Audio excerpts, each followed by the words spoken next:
Dear students, this is Praveen Kumar Agarwal from Management Department. Welcomes you in my today's lecture of Managerial Economics.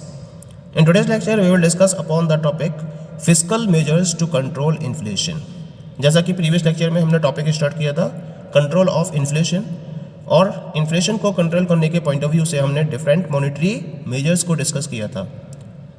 आज के lecture में हम discuss करेंगे कि inflation को control करने के लिए हम कौन कौन से फिस्कल मेजर्स को फोकस कर सकते हैं, because monetary policy alone is incapable of controlling inflation.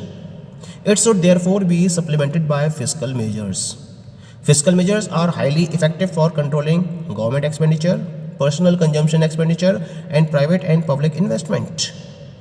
यानी कि जब हम मॉनेटरी पॉलिसी के बेसिस पर या मॉनेटरी मेजर्स के बेसिस पर इन्फ्लेशन को कंट्रोल करने के लिए एफर्ट्स करते हैं, तो केवल मॉनेटरी मेजर्स के बेसिस पर इन्फ्लेशन को प्रॉपरली कंट्रोल नहीं किया जा सकता. इसीलिए हमें फिस्कल मेजर्स को एज आ सप्लीमेंट्री यूज़ करना पड़ता है इन्फ्लेशन को कंट्रोल करने के पॉइंट ऑफ व्यू से. ये जो फिस्कल मेजर्स हैं दीज आर हाईली इफेक्टिव, यानी कि इनका इफेक्ट बहुत हाई लेवल पर होता है जब गवर्नमेंट एक्सपेंडिचर्स को कंट्रोल करना हो, पर्सनल कंजम्पशन एक्सपेंडिचर्स और प्राइवेट एंड पब्लिक इन्वेस्टमेंट को कंट्रोल करना हो. तो इनके पॉइंट ऑफ व्यू से फिस्कल मेजर्स को फोकस किया जाना बहुत ज़्यादा ज़रूरी होता है, और फिस्कल मेजर के बेसिस पर इनको कंट्रोल किया जा सकता है, जिसके बेसिस पर इन्फ्लेशन को भी कंट्रोल किया जा सकता है. यहाँ मैं फिस्कल मेजर्स के कुछ पर्टिकुलर प्रिंसिपल्स को डिस्कस करूँगा. क्या क्या हैं principal fiscal measures? The very first one is the reduction in unnecessary expenditure. Government के द्वारा डिफरेंट टाइप के एक्सपेंडिचर्स को इनकर किया जाता है. अगर कोई भी अननेसेसरी एक्सपेंडिचर गवर्नमेंट को दिखाई देता है तो इसमें रिडक्शन करके भी इन्फ्लेशन को कंट्रोल किया जा सकता है. The government should reduce unnecessary expenditure on non development activities in order to curb inflation. यानी कि इन्फ्लेशन को कर्व करने के पॉइंट ऑफ व्यू से, इन्फ्लेशन को कंट्रोल करने के पॉइंट ऑफ व्यू से गवर्नमेंट को क्या करना चाहिए, जो भी उसकी तरफ से नॉन डेवलपमेंट एक्टिविटीज़ को फॉलो किया जा रहा है उन पर इनकर होने वाले अननेसेसरी एक्सपेंडिचर को रिड्यूस किया जाना चाहिए. इससे क्या होगा? इससे उन पर्टिकुलर प्राइवेट एक्सपेंडिचर में भी रिडक्शन आएगा जो government demand for goods and services पर डिपेंडेंट हैं. गवर्नमेंट की तरफ से जिन पर्टिकुलर गुड्स एंड सर्विसेज को प्रोड्यूस किया जा रहा है उनकी डिमांड के बेसिस पर जो प्राइवेट एक्सपेंडिचर्स इनकर किए जा रहे हैं उनमें भी कमी आएगी अगर गवर्नमेंट अननेसेसरी एक्सपेंडिचर में रिडक्शन करती है तो. लेकिन सबसे इंपॉर्टेंट पॉइंट क्या रहता है कि इन गवर्नमेंट एक्सपेंडिचर्स को कट करना बहुत आसान नहीं होता है. It is a very typical task for the government to cut expenditure on such type of expenditures, because whenever we are talking about such type of reduction it is always welcome, हमेशा इसका स्वागत किया जाता है. लेकिन सबसे बड़ी दिक्कत ये होती है कि कौन से एक्सपेंडिचर एसेंशियल हैं, कौन से नॉन एसेंशियल हैं, इसको डिफरेंस करना या इसको डिस्टिंग्विश करना that is very difficult. Government के सामने सबसे बड़ी प्रॉब्लम ये होती है कि जो भी एक्सपेंडिचर इसकी तरफ से इनकर किए जा रहे हैं किनको ये एसेंशियल एक्सपेंडिचर की कैटेगरी में रखे और किनको ये नॉन एसेंशियल कैटेगरीज में रखे, इसको डिस्टिंग्विश कर पाना इसके लिए बहुत मुश्किल काम होता है. इसी वजह से गवर्नमेंट एक्सपेंडिचर में रिडक्शन कर पाना it is almost impossible task for the government.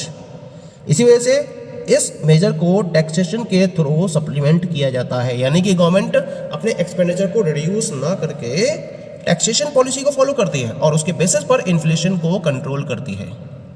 क्या करती है? इसमें टैक्सेस में इंक्रीज किया जाता है. यही हमारा सेकंड मेजर है इसके रिलेशन में, that is followed by increase in taxes.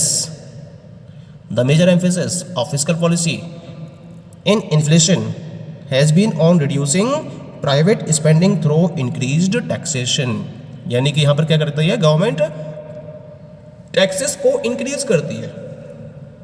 यानी कि जब टैक्सेस को इंक्रीज किया जाएगा तो जो प्राइवेट स्पेंडिंग है वो क्या होंगी? रिड्यूस होंगी, because you have to pay more taxes on your income. जो नेट डिस्पोजेबल इनकम बचेगी पब्लिक के पास, वो पहले के कंपैरिजन में क्या होगी, कम होगी। पहले कम टैक्स पे करना पड़ रहा था, तो जो नेट डिस्पोजेबल इनकम थी कंज्यूमर्स की वो ज़्यादा थी, तो उसके अकॉर्डिंग वो स्पेंडिंग भी ज़्यादा कर रहे थे। लेकिन टैक्सेस बढ़ने की वजह से जो इनकी नेट डिस्पोजेबल इनकम होती है वो रिड्यूस हो जाती है, और उसके रिड्यूस होने की वजह से इनकी स्पेंडिंग भी रिड्यूस हो जाती है, और इस प्राइवेट स्पेंडिंग के रिड्यूस होने की वजह से इन्फ्लेशन कंट्रोल में आना शुरू हो जाता है। As increase in taxes tends to reduce private spending, if the rates of direct taxes on income and profits are raised, the private disposable income is reduced, and this will tend to reduce private consumption spending. If the rates of commodity taxes are increased or fresh levied are made, the consumption will be affected more immediate. An increase in the tax rates on a commodity will paralyze spending directly by raising the cost of purchases. The same we were talking, इसी बारे में बात कर रहे थे अभी इससे पहले, कि जब टैक्सेस को इंक्रीज किया जाता है तो इसकी वजह से प्राइवेट स्पेंडिंग रिड्यूस होती है। यानी कि जब डायरेक्ट टैक्सेस के रेट्स को इनकम और प्रॉफिट पर रेज कर दिया जाता है, क्योंकि गवर्नमेंट की तरफ से डिफरेंट टाइप ऑफ इनकम्स और प्रॉफिट्स पर डायरेक्ट टैक्सेस को इम्पोज किया जाता है। अगर इन डायरेक्ट टैक्सेस के रेट्स को रेज कर दिया जाता है, इंक्रीज कर दिया जाता है, तो क्या होगा, प्राइवेट डिस्पोजेबल इनकम रिड्यूस हो जाएगी, और इस प्राइवेट डिस्पोजेबल इनकम के रिड्यूस होने की वजह से जो प्राइवेट कंजम्पशन स्पेंडिंग है वो भी रिड्यूस हो जाएगी। That is but obvious. अगर कमोडिटी के टैक्सेस के रेट्स को इंक्रीज किया जाता है, हम कमोडिटीज़ पर जो टैक्सेस इंप्लीमेंट करते हैं या गवर्नमेंट की तरफ से जो टैक्सेस इंप्लीमेंट किए जाते हैं, अगर इनके रेट्स को भी इंक्रीज कर दिया जाता है या फिर इन पर फ्रेश टैक्सेस को और इम्पोज कर दिया जाता है, तो क्या होगा, तो कंजम्पशन पर इसका इमीडिएट इफेक्ट पड़ेगा, क्योंकि पहले की कंपैरिजन में ये गुड्स क्या हो जाएंगे, और महंगे हो जाएंगे, एक्सपेंसिव हो जाएंगे, और टैक्स रेट के बढ़ने की वजह से जब ये कमोडिटीज़ महंगी हो जाएंगी, इनके प्राइजेस जब रेज हो जाएंगे, यानी कॉस्ट ऑफ परचेज इनकी बढ़ जाएगी, तो कंज्यूमर इनको पहले के मुकाबले कम क्वांटिटी में परचेज करेगा। पहले इनके प्राइजेस कम थे तो इनकी ज़्यादा क्वांटिटी परचेज की जा रही थी कंज्यूमर्स के द्वारा, लेकिन इन पर टैक्स बढ़ने के बाद इनके प्राइजेस रेज हो जाते हैं, जिसकी वजह से अब इनकी कम क्वांटिटीज़ की परचेजिंग की जाती है, यानी कि स्पेंडिंग क्या हो गई, प्राइवेट स्पेंडिंग कम हो जाती है। तो दो तरीके से प्राइवेट स्पेंडिंग कम हो गई। एक तो आपने क्या करा, डायरेक्ट टैक्सेस यानी कि इनकम और प्रॉफिट पर टैक्सेस को रेज कर दिया। दूसरा, जो गुड्स हैं, जो कमोडिटीज़ हैं, उन पर जो टैक्सेस चार्ज किया रहा है उसको रेज कर दिया। और इन दोनों वेज को फॉलो करते हुए आप क्या करते हो, प्राइवेट कंजम्पशन स्पेंडिंग को रिड्यूस करते हो, जिसकी वजह से इन्फ्लेशन को कंट्रोल किया जाना शुरू कर दिया जाता है। ठीक है, next one is the increase in savings. Increase in savings का मतलब क्या होता है, this is one of the another measure to control the inflation. Another measure is to increase saving on the part of the people. आप क्या कर सकते हो, पीपल को सेविंग के लिए, सेविंग को इंक्रीज करने के लिए इंक्रीज कर सकते हो। इस तरह से आप क्या करोगे, इन्फ्लेशन को कंट्रोल कर सकते हो। अब सेविंग से इन्फ्लेशन किस तरीके से कंट्रोल हो सकता है, जब आप पब्लिक को सेविंग में इंक्रीज करने के लिए एनकरेज करते हो, तो क्या होगा, जो इनकी डिस्पोजेबल इनकम है वो क्या हो जाएगी, वो रिड्यूस हो जाएगी। इनकम जनरेट हुई, अब इस इनकम के जनरेट होने के बाद इसमें से ज़्यादातर पार्ट इन्होंने सेव कर दिया। पहले ये कम सेविंग कर रहे थे, अब ज़्यादा सेविंग कर रहे हैं। तो जब कम सेविंग कर रहे थे तो इनकी जो डिस्पोजेबल इनकम थी वो ज़्यादा थी। अब जब ज़्यादा सेविंग करेंगे तो इनकी डिस्पोजेबल इनकम क्या हो जाएगी, पहले के मुकाबले रिड्यूस हो जाएगी। और इनके डिस्पोजेबल इनकम के रिड्यूस होने की वजह से जो इनका पर्सनल कंजम्पशन एक्सपेंडिचर है वो क्या होगा, वो भी तो रिड्यूस होगा। ठीक है, लेकिन दिक्कत क्या है, जो कॉस्ट ऑफ लिविंग है वो तो राइज हो रही है, इन्फ्लेशन की कंडीशन है, और इस इन्फ्लेशन की सिचुएशन में जो कॉस्ट ऑफ इन्फ्लेशन है वो तो राइज हो रही है।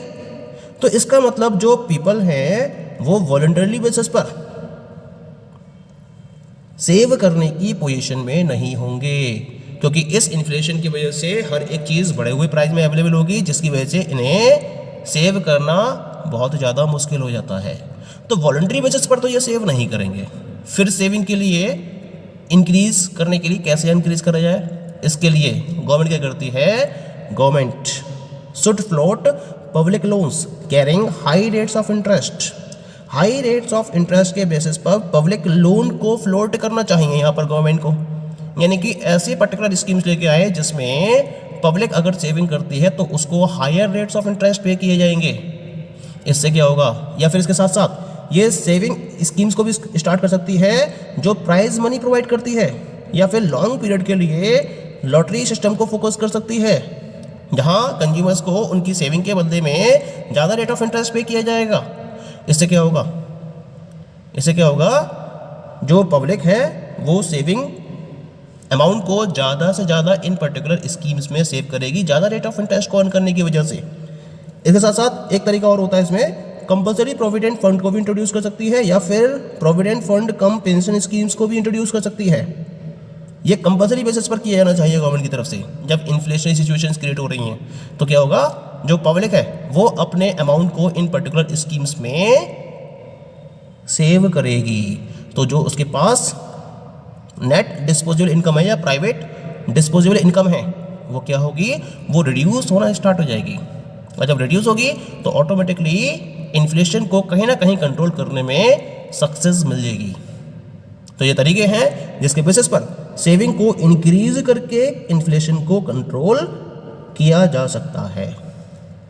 Okay, next measure is surplus budget. An important measure is to adopt anti-inflationary budgetary policy. For this purpose, the government should give up deficit financing and instead have surplus budgets. It means collecting more in revenues and spending less. यानी कि जब inflationary situation दिखाई दे रही हो तो उसमें सबसे important major क्या रहता है, एंटी इन्फ्लेशनरी बजटरी पॉलिसीज़ को अडॉप्ट करना। अगर government anti inflationary budgetary policy को अडॉप्ट करती है तो इसके बेसिस पर कहीं ना कहीं इन्फ्लेशन को कंट्रोल कर सकती है। इस पर्पज़ को फुलफिल करने के लिए गवर्नमेंट को डेफिसिट फाइनेंसिंग को छोड़ना होगा और उसकी जगह सरप्लस बजट को फॉलो करना होगा। सरप्लस बजट का मतलब होता है ज़्यादा से ज़्यादा रेवेन्यूज़ को कलेक्ट करना और कम से कम स्पेंडिंग को फोकस करना। तो जब गवर्नमेंट की रेवेन्यूज़ ज़्यादा होते हैं, उसकी स्पेंडिंग कम होती है, तो हम ऐसे बजट को सरप्लस बजट कहते हैं। और जब सरप्लस बजट को फोकस किया जाएगा तो इसके बेसिस पर इन्फ्लेशन को कंट्रोल किया जा सकेगा। Okay, and the last fiscal measure is public debt. At the same time it should stop repayment of public debt and postpone it to the some future date till inflationary pressure are controlled within the economy. Instead, the government should borrow more to reduce money supply with the public. यानी कि अगर public debt को repay करने का time आ चुका है तो इसको तुरंत स्टॉप कर देना चाहिए अगर इन्फ्लेशनरी कंडीशंस क्रिएट है या क्रिएटेड है मार्केट के अंदर, और इनको तब तक पोस्टपोन किया जाना चाहिए जब तक कि इकोनॉमी में इन्फ्लेशनरी प्रेशर को प्रॉपरली कंट्रोल नहीं कर लिया जाता। तब तक इन पर्टिकुलर पब्लिक डेट को रीपे नहीं किया जाना चाहिए गवर्नमेंट की तरफ से, बल्कि इसकी जगह पर गवर्नमेंट को पब्लिक से और ज़्यादा मनी बोरो करना चाहिए जिससे कि मार्केट में मनी सप्लाई को और ज़्यादा रिड्यूस किया सके पब्लिक के साथ में और इन्फ्लेशन को कंट्रोल किया जा सके। So this is also one of the measure of controlling inflation within the economy. So these all are the different fiscal measures on the basis of which the inflationary situation within the economy can be controlled. Rest of the measures for controlling inflation we will discuss in the next lecture. Thank you.